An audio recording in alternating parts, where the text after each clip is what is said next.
ब्राह्मण की सेवा का फल। बहुत समय पहले की बात है। एक छोटे से गांव में एक वृद्ध ब्राह्मण अपने जीवन के अंतिम पड़ाव पर था। उसकी एकमात्र संतान, उसका बेटा, शहर में नौकरी करता था और साल में सिर्फ एक बार ही अपने पिता से मिलने आता था। ब्राह्मण का जीवन अब अकेलेपन और कठिनाई में बीत रहा था।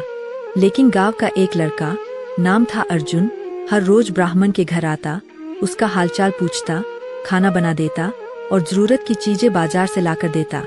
अर्जुन कोई अमीर नहीं था, लेकिन उसका दिल बहुत बड़ा था। एक दिन ब्राह्मण ने अर्जुन से कहा, बेटा, तू मेरा सच्चा बेटा है। तेरा उपकार मैं कभी नहीं भूल सकता।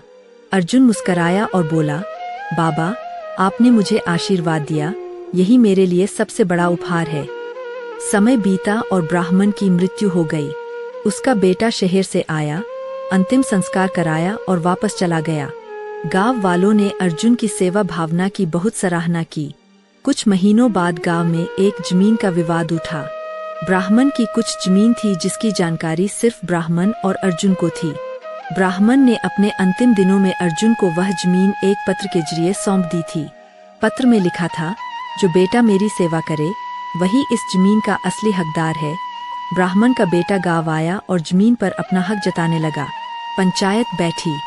जब अर्जुन ने वह पत्र सबके सामने रखा तो गांव वालों ने सर्वसम्मति से निर्णय लिया कि जमीन अर्जुन की है।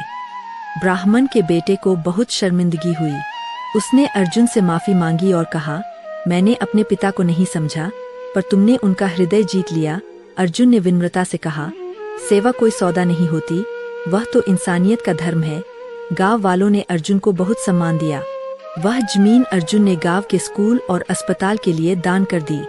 उसकी सेवा और त्याग की भावना पूरे क्षेत्र में मिसाल बन गई।